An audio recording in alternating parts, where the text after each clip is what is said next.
des Spice Girls avec énergie. Je vois des gens qui sont morts. Si vous faites partie des 7,5 millions de spectateurs français qui ont frissonné en découvrant les images de Sixième Sens dans les salles obscures, vous vous dites probablement que ça n'était que du cinéma. Détrompez-vous, aux États-Unis, la réalité a rejoint la fiction. Tu vois des morts, dans des tombes, des cercueils.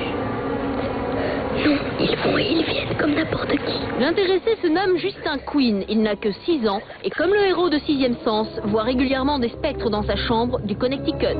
D'abord, je le vois marcher, puis il se tourne vers moi et se rapproche encore et encore et encore.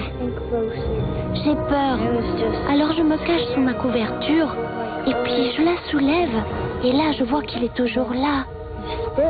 L'expérience ésotérique du garçonnet a démarré très tôt, si l'on en juge du moins ses photos de lui bébé, maculé de taches énigmatiques. Un phénomène qui a immédiatement captivé les spécialistes des sciences occultes. Les enfants ont un sixième sens très développé. Ils sont inconsciemment très ouverts et sensibles aux esprits qui les entourent.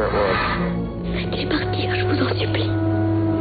C'est pour ça que je suis là. À l'instar de Bruce Willis dans le Sixième Sens, ce médium a donc décidé de lever le voile sur cette affaire en visitant chaque recoin de la maison de Justin. J'ai eu la sensation que cette maison avait dû être bâtie tout près d'un endroit où l'on exécutait les gens, comme une potence. Pour moi, il ne fait aucun doute que ce gamin perçoit les esprits de ses morts.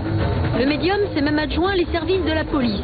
Sa mission, retranscrire les témoignages de Justin sous forme de portrait robot. Affaire à suivre. 2050 pour une mission spatiale échouée sur Mars, confrontée à un univers hostile et un ennemi surpuissant. Trajectoire déviée, guidage automatique HS.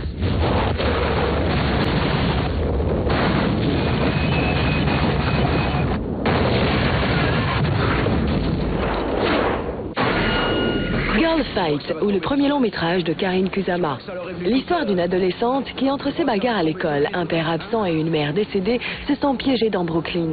Face à sa propre colère autodestructrice, elle se réfugie dans l'univers de la boxe pour mûrir. Comme avec n'importe quel mec. Qu'est-ce que ça veut dire pour toi? La vie avec toi, c'est la guerre.